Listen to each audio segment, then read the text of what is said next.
انداز میں مقابلہ کریں گے. جو ہندوستان کے کانسٹیٹیوشن نے ہمیں رائٹس دیے ہیں ہم اس کے مطابق اپنی زندگی کو گزاریں گے. چاہے وہ ہندوستان کی کوئی سی بھی طاقت ہو, چاہے وہ نریندر مودی جی طاقت بن کر آئیں یا امت شاہ طاقت بن کر آئیں یا پھر یوگی آدتیہ ناتھ طاقت بن کر آئیں یا کوئی بھی طاقت ایسی ہو جن کے پاس آج حکومت ہے, اگر وہ یہ چاہتے ہیں کہ ہندوستان کا مسلمان اپنے ایمان سے پھر جائے, اللہ کی عبادت سے پھر جائے, رسول اللہ صلی اللہ علیہ وسلم کی اطاعت سے پھر جائے, اللہ کے رسول کی تعلیمات سے پھر جائے, اور جو وہ کہیں, جو ان کی زبان کہے, جو ان کی آئیڈیالوجی ہے اس آئیڈیالوجی کو مان لے, راضی راضی یا تو قراضی مان لے, تو یاد رکھے حکومت, یاد رکھیں نریندر مودی جی, یاد رکھیں اس بات کو ہندوستان کے وزیر داخلہ آپ کے امت شاہ جی, یاد رکھیں یوگی آدتیہ ناتھ جی, یاد رکھیں تریپورہ کے چیف منسٹر, یاد رکھیں کیجریوال, یاد رکھیں اکھلیش یادو, یاد رکھیں نیتیش کمار, یاد رکھیں آپ کے مایاوتی, یاد رکھیں جین چودھری, یاد رکھیں تمام کے تمام ہندوستان کے پارٹیوں کے لیڈران, کہ اگر تم یہ چاہتے ہو کہ ہندوستان کا مسلمان تم سے ڈرتا ہے, ہندوستان کا مسلمان تمہاری آواز پر آواز ملا دے گا, تو یاد رکھو ہندوستان کا مسلمان صرف اللہ سے ڈرتا ہے. وہ اطاعت اگر کسی کی کرتا ہے تو اپنے رسول محمد مصطفیٰ صلی اللہ علیہ وسلم کی کرتا ہے اور مرتے دم تک کرتا رہے گا. ہندوستان کا کوئی باعزت مسلمان, باعزت شہری, کوئی بھی ہندوستان کا باعزت شہری اللہ پر ایمان رکھتا ہے, اپنے رسول کی اطاعت کرتا ہے, وہ اپنے رسول اور اپنے اللہ کی ایمان سے نہ ہٹا ہے, نہ پھرا ہے, نہ پھرے گا, کیونکہ ہماری زندگی کا مقصد رسول کی اطاعت کرنا ہے. ہماری زندگی کا مقصد یہ ہے کہ جب ہم دنیا میں اللہ نے ہمیں تخلیق کی ہے, ہمارا ماننا یہ ہے کہ میرے رب نے مجھے جو پیدا کیا ہے وہ صرف اور صرف اس لیے پیدا کیا ہے کہ میں اس کی عبادت کروں, اللہ کے رسول کی اطاعت کرتے ہوئے, اللہ کی رسول کی تعلیمات پر عمل کرتے ہوئے میں اس سرزمین پر امن قائم کروں, اس سرزمین پر دین حق کو قائم کروں, میں اس سرزمین پر وہ کام کروں جو میرے رسول نے تعلیمات دی ہیں. لہٰذا نوجوانوں, اپنے اندر ایک جذبہ اور ایک جنون اپنے دین کے لیے, اپنے رسول کی تعلیمات کے لیے پیدا کرو. یاد رکھو حکومت پوری طرح ناکام ہے, یہ حکومتیں, یہ پارٹیاں کام نہیں آنے والی ہیں. اکھلیش یادو جی, تریپورہ جانے کے لیے اگر آپ کے پاس پیسے نہیں ہیں,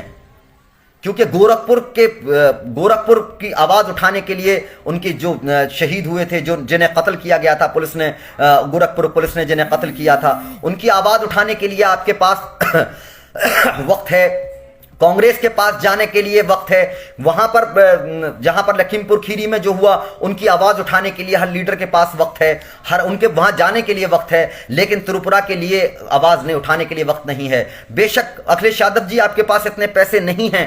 کہ آپ تریپورہ نہیں جا سکتے, بے شک آپ کے پاس اتنے پیسے نہیں ہیں کہ آپ تریپورہ کے مسلمانوں کی مدد کر سکتے ہوں, بے شک آپ پوری طرح کنگال ہو چکے ہیں, لیکن اکھلیش یادو جی, کیا اپنے اے سی کمرے میں بیٹھ کر, اس ڈلپ کے گدے پہ بیٹھ کر آپ تریپورہ کے مسلمانوں کے تعلق سے کوئی بات بول سکتے ہیں؟ جو لوگ آتنکوادی وہاں ظلم کر رہے ہیں ان کی نندا کر سکتے ہیں؟ آپ کو مسلمانوں کا ووٹ تو چاہیے,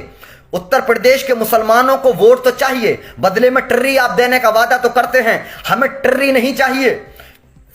اتر پردیش یا ہندوستان کے مسلمان کو ٹری نہیں چاہیے, اتر پردیش کے مسلمان کو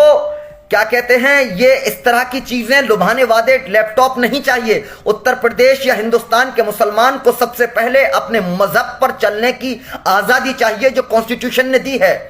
اتر پردیش اور ہندوستان کے مسلمان کو اپنے مذہب کے ساتھ ساتھ اپنی عبادت گاہوں کی حفاظت کی ذمہ داری چاہیے جو کانسٹیٹیوشن دیتا ہے. یہ تمام چیزیں جو آپ زبان سے نہیں نکال رہے ہیں, یہ تمام باتیں جو اتر پردیش کے لیڈران, اتر پردیش میں مسلمانوں کے ووٹوں کو بیوہ عورت کا مال سمجھنے والے لیڈران, وہ تمام لیڈران, چاہے سپا, بسپا, کانگریس, آر جے ڈی, یہ تمام یا جین چودھری, یہ تمام جو مسلمانوں کے ووٹ کو یہ سمجھتے ہیں کہ اتر پردیش کا مسلمان صرف بدوا مزدور ہے, ان کا اتر پردیش کا مسلمان ان کا جڑ خرید غلام ہے, یہ کیونکہ یہ صرف اور صرف ہمیں ووٹ دے گا, کہاں جائے گا, بی جے پی کو اس کو ہرانا, بی جے پی کو ہرانے کی ذمہ داری صرف اتر پردیش کے مسلمانوں کی ہے. تو یاد رکھو, اتر پردیش کا مسلمان نے ہمیشہ بی جے پی کو ہرایا ہے, ہمیشہ بی جے پی کو ہرانے کے لیے ووٹ دیا ہے. اب اتر پردیش کا مسلمان بی جے پی کو ہرانے کے لیے ووٹ نہیں دے گا, بلکہ اتر پردیش کا مسلمان اپنی عزت, اپنے وقار, اپنے سیاسی شناخت اور اپنی اپنی عبادت گاہوں کی حفاظت، اپنی پولیٹیکل پاور، اس کے لیے ووٹ کرے گا، اور اس کے لیے مجلس اتحاد المسلمین میدان میں ہے۔ مجلس اتحاد المسلمین کے قومی صدر جناب بیرسٹر اسد الدین اویسی نے مظفر نگر کی سرزمین پر صاف کر دیا ہے کہ اکھلیش یادو جی، مایاوتی جی، کانگریس، راہل گاندھی جی، پرینکا گاندھی جی، تمام وہ لیڈران سن لیں اس بات کو کہ تم پھکے ہوئے کارتوس جو نیتا ہیں، جو ہماری صفوں کے ابو اعظمی جیسے جڑ خرید غلام ہیں، انہیں تم لے لو، لیکن اتر پردیش کا جو عوام ہے، باعزت شہری ہے، اسد الدین اویسی صاحب اسے لے کر جا رہے ہیں۔ تم سے روکا جا سکتا ہے، طاقت لگا لو جتنی طاقت لگانی ہے۔ اتر پردیش کا مسلمان اس بار ایک بہترین طریقے سے فیصلہ لینے والا ہے، اور وہ فیصلہ مجلس اتحاد المسلمین کے حق میں جائے گا انشاءاللہ تعالی۔ اور جس دن حکومت آئے گی، یاد رکھو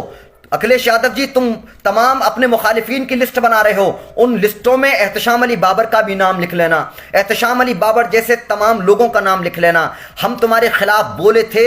بولے ہیں، بولیں گے۔ ہم تمہاری پارٹی میں رہ کر تمہارے خلاف آواز اٹھائی ہے، یوں اٹھائی ہے کیونکہ ہمارا مقصد حق کی ترجمانی کرنا ہے، ہمارا مقصد ان آنسوؤں کی ترجمانی کرنا ہے جن کی آنکھوں میں تم لوگ آنسو لے کر آئے ہو، ہمارا مقصد اس غریب بھائی کی آواز اٹھانا ہے جن کی آواز کو تم نے بند کر دیا ہے، ہمارا مقصد اس ماں بہن کی آواز بننا ہے جن ماں بہنوں کی عزت آبرو کے ساتھ تم کھیلے ہو، ہمارا مقصد ان بزرگوں کی دستار کو سلامت رکھنا ہے جن بزرگوں کی دستار کو تمہاری حکومت نے اور تمہارے اشاروں پر پیروں تلے رون دیا گیا ہے، ہمارا مقصد اس نوجوان کو طاقتور بنانا ہے جن نوجوانوں کو تم نے جیل کی سلاخوں کے پیچھے ڈال دیا ہے، جن نوجوانوں کے سر اور سینوں کو گولیوں سے چھلنی کرا دیا ہے، ہمارا مقصد اپنے ان تمام بچوں کو تعلیم حاصل کرانا ہے جن بچوں کو کانچ کے ڈھیر پر بیٹھ کر آپ نے کانچ کے ڈھیر کو ان کا مستقبل بنا دیا ہے، جنہیں عید کے دن غبارے بیچنا جن کا مستقبل بنا دیا ہے، جنہیں کنڈکٹر کے دھکے کھا کر پانی بیچنا جن کا مستقبل بنا دیا ہے، جنہیں فٹ پاتھ پر بیٹھ کر بھیک مانگنا جن کا مستقبل بنا دیا ہے۔ ہم ان تمام چیزوں سے لڑنا چاہتے ہیں اور انشاءاللہ تعالی لڑ کر دکھائیں گے۔ مجلس اتحاد المسلمین پوری طرح میدان میں ہے، مجلس اتحاد المسلمین حق کی آواز ہے، مجلس اتحاد المسلمین کا مقابلہ تم نہیں کر سکتے۔ شعور بیدار ہو رہا ہے نوجوانوں کا، اتر پردیش کا مسلمان، اتر پردیش کا نوجوان بیدار ہو رہا ہے، اس کے دلوں پر جو اسد الدین اویسی صاحب کی دستک ہے وہ پہنچ رہی ہے، اور انشاءاللہ تعالی وہ دستک اس حد تک پہنچے گی، وہ آواز اس طرح گونجے گی اور شعور اس طریقے سے بیدار ہوگا کہ یاد رکھو فیروز آباد کی کانسٹیٹوئنسی پر، فیروز آباد میں جب ووٹ عوام ڈالنے جائے گی، یاد رکھنا مسلم علاقوں میں ایک بھی نشان سائیکل کے نشان پر نہیں ہوگا، بلکہ پتنگ کا ووٹ اتنا دبے گا کہ مشین یہ کہے گی کہ اتنا نہ دابو، مجھے تکلیف ہو رہی ہے، آواز آئے گی اور وہ چیخ کر مشین کہے گی کہ ہاں تم صحیح کر رہے ہو، یہ ظالم تھے۔ وہ بٹن ایک انگلی اس بات کی گواہی دے گی کہ فیروز آباد کے اندر یا اتر پردیش کے اندر سماج وادی پارٹی نے بی جے پی سے نورا کشتی کر کے جوہر یونیورسٹی کو نقصان پہنچایا، اعظم خان کو نقصان پہنچایا۔ اعظم خان بے شک تمہاری پارٹی کے لیڈر ہیں، سماجوادی والوں، بے شک وہ تمہارے پاس منسٹر رہے ہیں، بے شک اعظم خان کی بنیاد پر، اعظم خان کی محنت کی بنیاد پر، اعظم خان کی لگن کی بنیاد پر سماجوادی پارٹی 4 بار اقتدار میں آئی ہے، بے شک آج وہ تمہارے اس سے منسٹر رہے ہیں، لیکن تمہاری پارٹی کا رکن ہونے سے پہلے، اعظم خان تمہاری پارٹی کا عہدیدار ہونے سے پہلے، اعظم خان تمہاری پارٹی سے منسٹر ہونے سے پہلے میرا کلمہ گو بھائی ہیں، اور ایک کلمہ گو بھائی کی آواز اگر کلمہ گو بھائی نہیں اٹھائے گا تو تم سے تو امید نہیں ہے، کیونکہ اگر تم سے امید ہوتی